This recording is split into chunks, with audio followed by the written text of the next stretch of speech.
বাংলাদেশি সুন্নিয়ত এমনি এমনি আসে নাই, শাহজালাল ইয়ামানির মাধ্যমে এসেছে। বাংলাদেশে শাহজালাল ইয়ামানির তলোয়ারের হুঙ্কারে এদেশে সুন্নিয়ত পয়দা হয়েছে। আর তোমরা যারা ৭২ দলের অন্তর্ভুক্ত আছো, তোমরা এসেছ আব্দুল ওহাব নজদির অনুসারী হয়ে। সুন্নিরা কখনো মাথা নত করতে জানে না। সুন্নিদেরকে তোমরা অনেক মেরেছ, নুরুল ইসলাম ফারুকীকে হত্যা করেছ, এখন একজন ইমাম এবং খতিবকে হত্যা করেছ। এইভাবে বারবার বাংলার জমিনে তোমরা খুন খারাপি করে ছাড় পেয়ে যাচ্ছ, আর তোমাকে ছেড়ে দেওয়া যাবে না। এই জন্যে সারা বাংলাদেশে আন্দোলন গড়ে উঠেছে। আর কোনো সুন্নি আলেমের উপরে যদি কোনো আক্রমণ হয়, শাহজালালের হাতিয়ারের মতো গর্জে উঠব বাংলার জনগণ।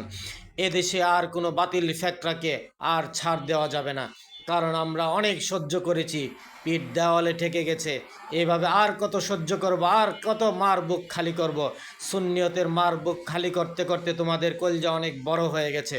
এখন তোমাদের কলজাকে আর রাখা যাবে না, ছিঁড়ে ফেলে দিতে হবে তোমাদের বড় কলজাকে। এইভাবে সুন্নিয়তের আলেমদেরকে একের পর এক আক্রমণ করতেছ, মারতেছ, আর সুন্নিরা নীরবে সহ্য করতেছে। সুন্নিরা এখন আর নীরবে সহ্য করবে না, সুন্নিরা এখন জাগ্রত হয়ে গেছে। তাই জায়গা জায়গা আন্দোলন গড়ে তুলছে। এভাবে আর পিছনে ফেলে চেয়ে থাকা যাবে না, এখন সামনের দিকে আগাবার সময় এসেছে। আর তোমরা বাঁচতে পারবে না, বাতিল ফ্যাক্টরা এখনও সময় আছে, সাবধান হয়ে যাও। এখন সুন্নিদের থাপার থেকে আর তোমরাও বাঁচতে পারবে না।